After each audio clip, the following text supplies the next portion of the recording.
Hey everybody, welcome to this video where I'm going to analyse the poem Sing Song by Nagre. As always, we start with the poet themselves, looking for details in the poet's life which will help us to understand the poem. We don't just want to know everything about the poet, but what is it about the poet's life that helps us to understand the poem, in this case Sing Song. A little bit of context for you. In the years following the end of World War II, there were fears that Britain was about to face a labour shortage, that there wouldn't be enough people in Britain to fulfil all of the job roles that were required. And as a result, people were encouraged to come from other countries. Many Indians, including Daljit Nagre's father, were given free travel to move to the UK for work. And they were first-generation Indians living in the UK who really spoke little or no English, and as a result, the best jobs they could hope to get were often as labourers working in factories. Many of these Indians wanted to become independent, saving hard, and eventually in the 80s buying their own shops. And that's where we know of the very important part of recent British history, the boom of the Indian corner shop.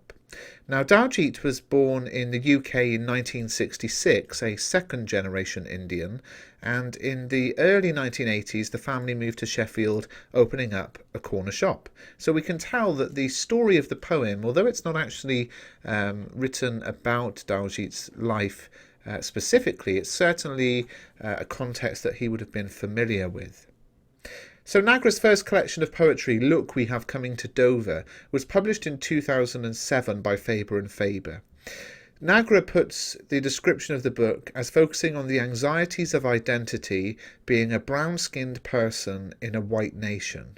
And the poems in Look We Have Coming to Dover focus largely on the conflicts experienced by first and second generation Indians. And that actually gives us a little bit of a challenge here, because this poem, if you're studying it for the AQA exam, is part of the love and relationships cluster.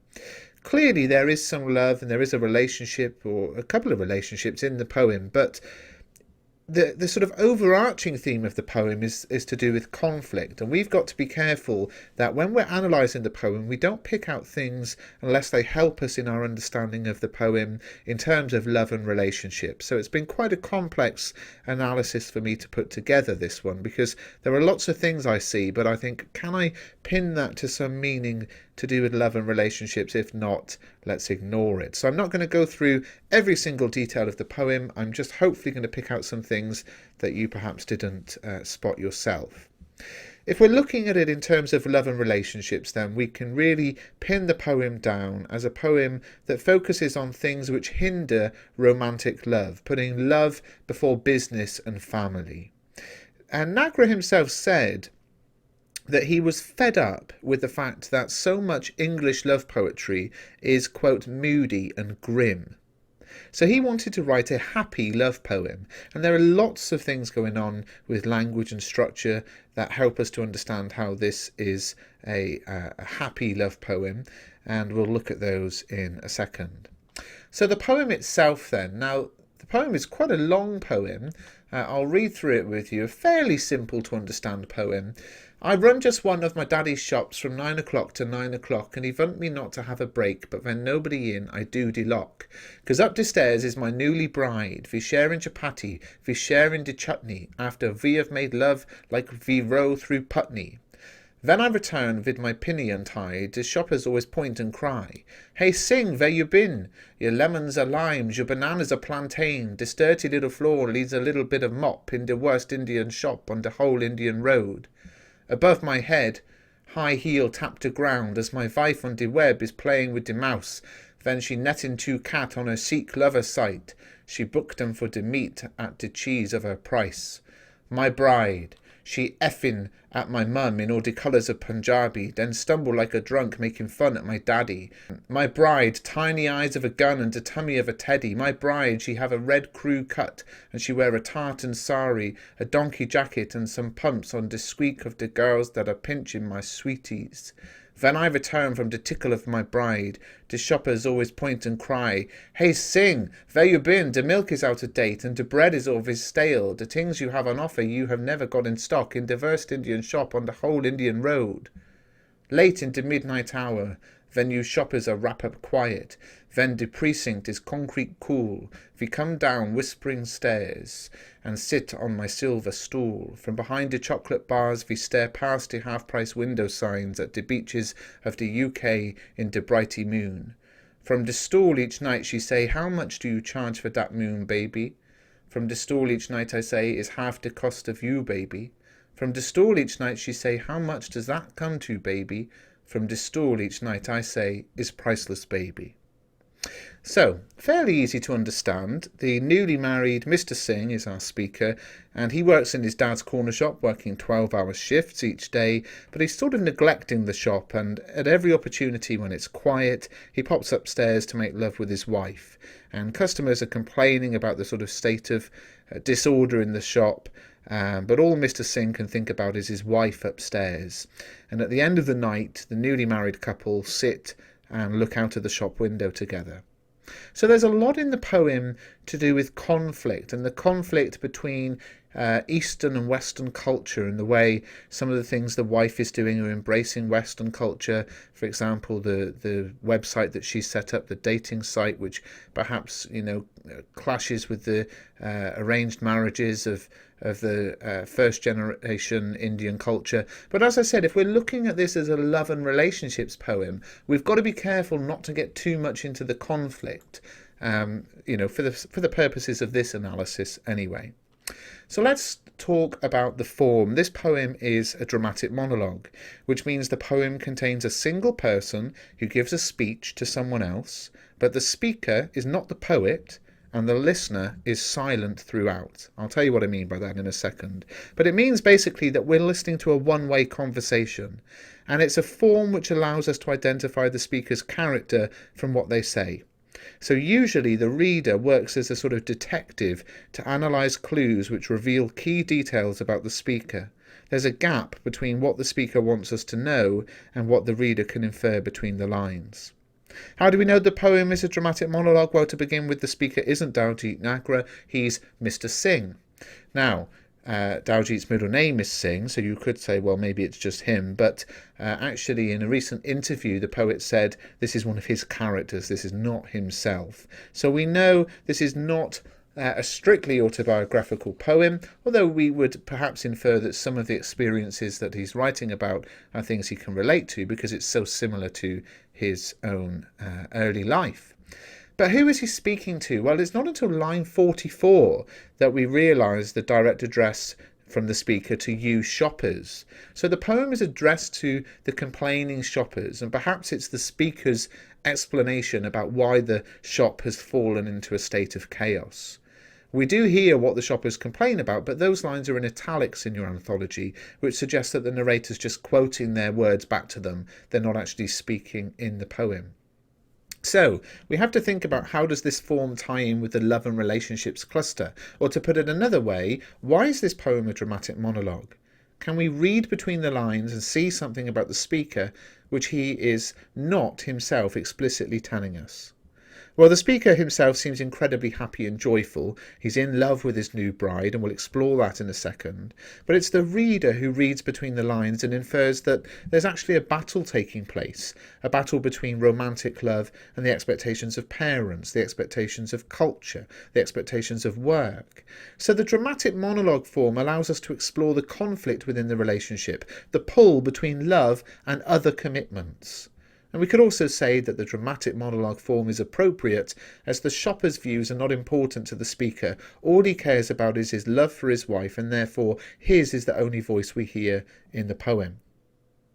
Now, I'm just going to say at this point, there are a number of different relationships presented in this poem, not just the relationship between the husband and wife. So you might find an opportunity to explore some of the other relationships.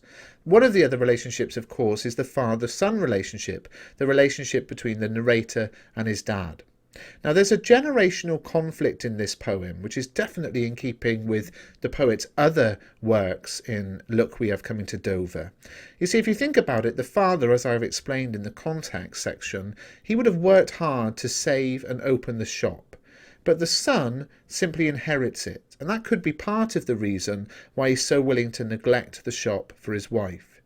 He seems a bit resentful when he explains the long hours working from 9 o'clock to 9 o'clock. And this is an example of repetition, isn't it? The fact that he could have said, I work 12 hours a day, or I work all day. But the repetition of 9 o'clock reflects the repetitive, monotonous nature of the speaker's job. He could have just said, I work long hours, but this repetition makes a clear point about how dull and repetitive the shop work is. Structurally, it's also interesting that these are the first two lines of the poem that address the relationship with the father, even though this is ostensibly a poem about the marriage relationship. The father is mentioned first. As we can see in the lines on the screen, the speaker then refers to his father as daddy. Now, this is a surprising term. We can interpret it in a number of ways. We could say, well, daddy is a sort of a real suggestion of love and affection because it's like a childlike address to a parent. Or daddy could be a criticism, a sort of satirical attack on the way the father treats the speaker as if he's still a young child. And we know the speaker's wife mocks his father, and when she stumble like a drunk making fun at my daddy. So perhaps there's a conflict here, as the speaker loves his father, but also loves his wife, who herself dislikes her father-in-law, or at least is not respectful towards him. Now we can extend this idea to the relationship between first and second generation Indians, and that's a relationship which Nagre explained is often the focus of his poetry. And we can read the poem as a love poem about the speaker's love for his Indian culture, coupled with his love for his new homeland in Britain. There's a certain love for England shown when we see these lines, for example. We stare past the half-price window signs at the beaches of the UK in the brighty moon. It's a very romantic image of beaches and moon. It's got this kind of positive atmosphere. He clearly likes the UK, but there's also a constant conflict between this love for England and the love for Indian culture, which is most brilliantly combined in the tartan sari worn by his wife, a symbol of this culture clash. You see, a sari is a traditional item of Indian clothing, as we can see on the right here, a cotton or a silk garment worn around the waist over the shoulder. But why tartan? Well, tartan is a pattern associated with Scottish clans, so the clash between British and Indian life is symbolised brilliantly in this image, with the notion that both are loved by the speaker. And much of Nagre's poetry focuses on the conflict between first and second generation Indians, the first generation holding firm to their native ways, but the second generation feeling the pull towards Western culture. How about Nagre's use of de brighty moon? Why not bright moon? Well, the word is used because it sounds similar to the word blighty, and blighty is a word that Indians and a number of people use to describe Britain. The word blighty comes from the Urdu word vilayatia, and this word means foreign. So although the speaker is a foreigner, he still loves the UK. He knows he's a foreigner, but he loves it. And there's the love for the UK, the love for Indian culture is something that you can explore throughout the poem. And I'd encourage you to look for the love of Indian culture, the love of British culture, and the sort of tension between the two. Of course, one of the first things you notice with this poem is the use of phonetic spelling. And it's the obvious point that the spelling in the poem makes you read it in a way that mirrors the Indian accent. But when nobody in, I do de lock. Now, I read that poem earlier in the video, deliberately not putting on any accent, but just through reading it in this phonetic way, there's a musicality in the language. And that, of course, points to the title and its reference to Sing song, which is a pun, because it's saying that the Indian accent sounds, sort of musical. Now, this is quite interesting because Nagre spoke in an interview about how he was frustrated with how the Indian accent was just sort of looked down upon or mocked at this time. And he was clear that he was not racializing or making fun of the accent, but forcing the readers, who largely would of course be Western English readers, to engage with the Indian accent and see that there's nothing wrong with it. It's just another accent like we find in any other part of the country. Now, how does this link to love and relationships? Because again, we can find lots of things in this poem, but we've got to make sure we're linking them to the theme of the cluster.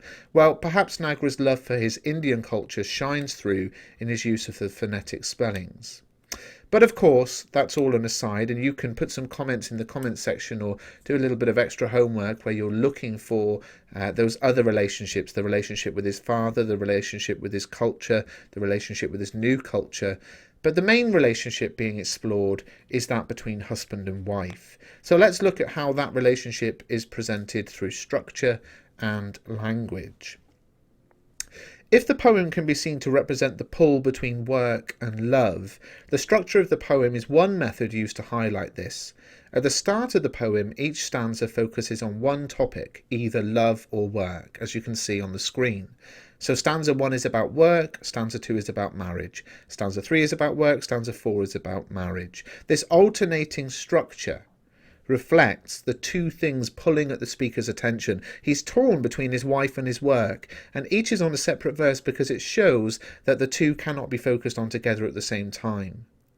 This structural focus then begins to change as the poem progresses. Stanzas 5 and 6 and 7, they all begin with my bride, my bride, my bride. All of these stanzas are about the marriage, and there's two things happening here. So we could say that the repetition of my bride, my bride, my bride, the fact that all of the stanzas are now about the marriage and there's nothing about work, reflects how the speaker is becoming obsessed with his wife. He's forgetting entirely about his job, which is why of course the shop has gone to ruin.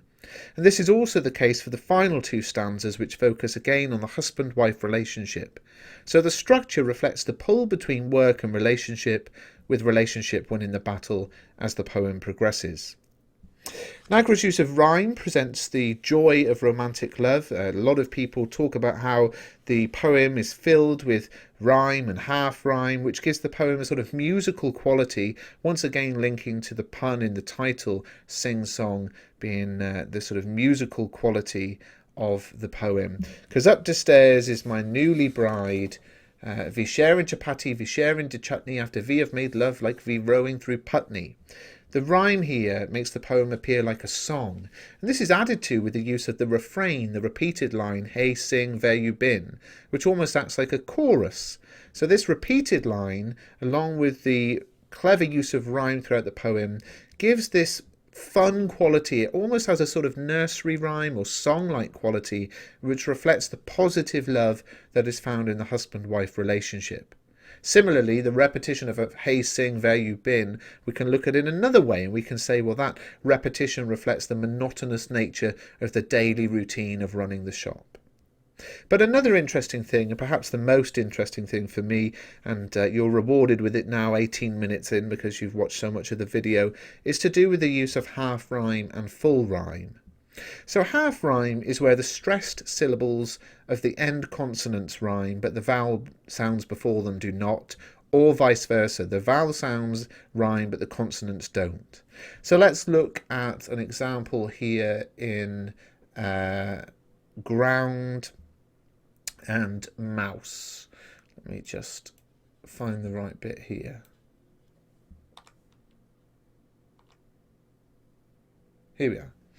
So, above my head, high heel tapped the ground as my wife on the web is playing with the mouse. Now, what's going on here? Well, the vowel sound in ground and mouse is the same, the ow, ground, mouse. That's the same sound. So there's some rhyme taking place, but the consonant sound at the end is the und, and in ground, and the s in mouse. That's a half rhyme because the vowel sound rhymes but the consonant at the end doesn't. And a half rhyme is here used to describe the moment. Let's think about what's actually going on in this moment. The husband is downstairs in the shop, but he's thinking about his wife upstairs, who, by the way, she's not flirting on the internet. She's running a business on the internet, a dating site that she runs. So don't misunderstand that, as a lot of people think that maybe she's, looking for a man herself. She's just running a business. So the half rhyme is important because the rhyme is not full or complete, which reflects how the relationship is not full or complete when they're not together, when essentially he's having to focus on the shop. Now, full rhyme is where the stressed vowels and the following consonants and vowels rhyme, but the consonant sounds before those do not. I'll give you an example. On lines 45 and 47, we see this. Late into midnight hour, when your shoppers are wrap up quiet, when the precinct is concrete cool, if you come down whispering stairs and sit on my silver stool. This is full rhyme now, okay? So, the rhyming words are stool and cool. The vowel sound is the same, the oo sound, but the consonant sound after the vowel is also the same, the ul sound. So cool, stool. The consonant sound before the vowel, the t and the k, is different. And that's full rhyme. Okay, so full rhyme is where the stressed vowels and the following consonant sounds rhyme. Okay.